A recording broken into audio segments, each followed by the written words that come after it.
कुंभ की तैयारी हो गई है, बिल्कुल बहुत ज़बरदस्त तरीके से व्यवस्था की गई है। क्या कहना चाहेंगे? तमाम तरीके के कमेंट्स भी आ रहे हैं, अखिलेश जी भी तमाम कमेंट्स कर रहे हैं इसमें। देखिए, अखिलेश यादव जी को अपने परिवार के संस्कारों को थोड़ा सा जान लेना चाहिए। उनका परिवार बड़ा धार्मिक परिवार है, लेकिन पता नहीं क्यों वो शाहजहां के दाराशी को बनना चाहिए, लेकिन वो औरंगजेब की लाइन पे चलते हैं। ये ठीक नहीं है। उत्तर प्रदेश के मुख्यमंत्री बहुत ही लोकप्रिय मुख्यमंत्री हैं योगी आदित्यनाथ जी। योगी आदित्यनाथ जी के रहते हुए पूरा विश्व का संत समाज हर्षित है, प्रफुल्लित है, आनंदित है।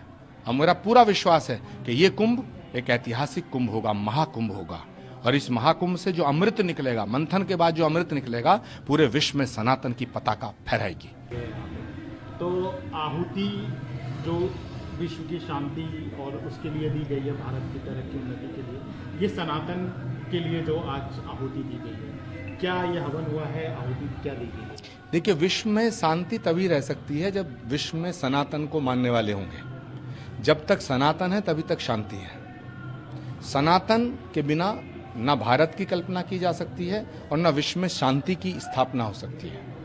शांति के लिए, जीवन के लिए शांति जरूरी है, मानवता के लिए शांति जरूरी है, लेकिन शांति के लिए सनातन बहुत जरूरी है। इसीलिए श्री कल्की धाम, जहां भगवान श्री कल्की का अवतार होगा, उस भूमि पर भगवान कल्की का अवतार संभल की धराधाम पे होगा। ये पुराणों में लिखा है।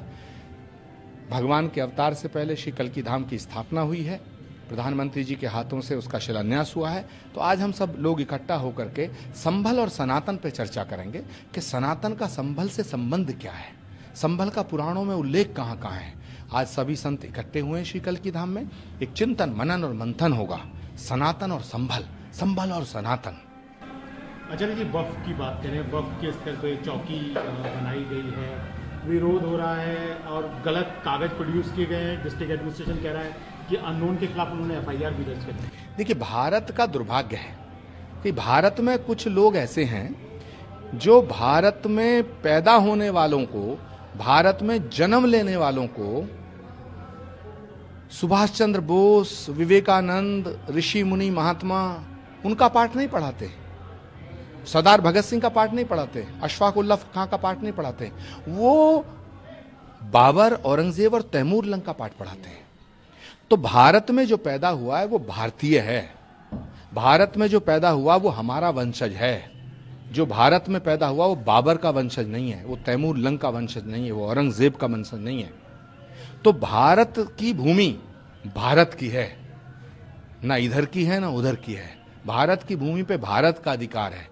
ये जो बोर्ड बने हुए हैं, ये जो बोर्ड सोर्ड, ये जितने भी सैन बोर्ड, साइन बोर्ड, दुकान के बोर्ड, ये दुकानें हैं, ये बंद होनी चाहिए। और भारत की भूमि पे भारत का अधिकार था, भारत का अधिकार रहना चाहिए।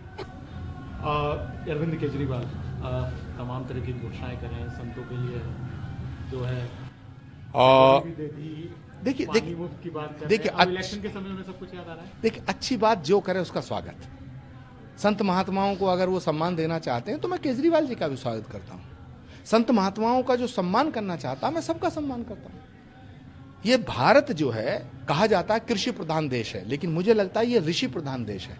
तो जो ऋषि मुनि, महात्मा, सूफी, संत, फकीरों का सम्मान करता है, हम उसका सम्मान करते हैं। अगर केजरीवाल जी संतों का सम्मान कर रहे हैं तो बहुत अच्छी बात है, सबको करना चाहिए। लेकिन दुर्भाग्य की बात यह है कि उत्तर प्रदेश में जो और देश में जो विपक्ष है, अक्सर विपक्षी नेता संतों से चिढ़ते हैं, भगवा से चिढ़ते हैं, सनातन से चिढ़ते हैं, सनातन को मिटाने की बात करते हैं, भारत माता की जय नहीं बोलते, वंदे मातरम नहीं बोलते। जो वंदे मातरम नहीं बोलता, जो भारत माता की जय नहीं बोलता, उसे भारत में रहने का अधिकार नहीं है।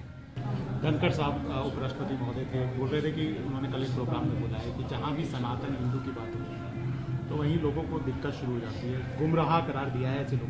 देखिए, इस देश को 1000 साल तक गुलामी का सामना करना पड़ा। भारत 1000 साल तक गुलाम रहा है और 1000 साल तक सनातन को मिटाने की कोशिश की गई है। जो सनातन 1000 साल तक नहीं मिटा, वो अब क्या मिटेगा। ये सनातन का दौर है, सनातन का युग है, और ये वो भूमि है जहां सनातन का अंतिम अवतार श्री कल्की नारायण के रूप में प्रकट होगा।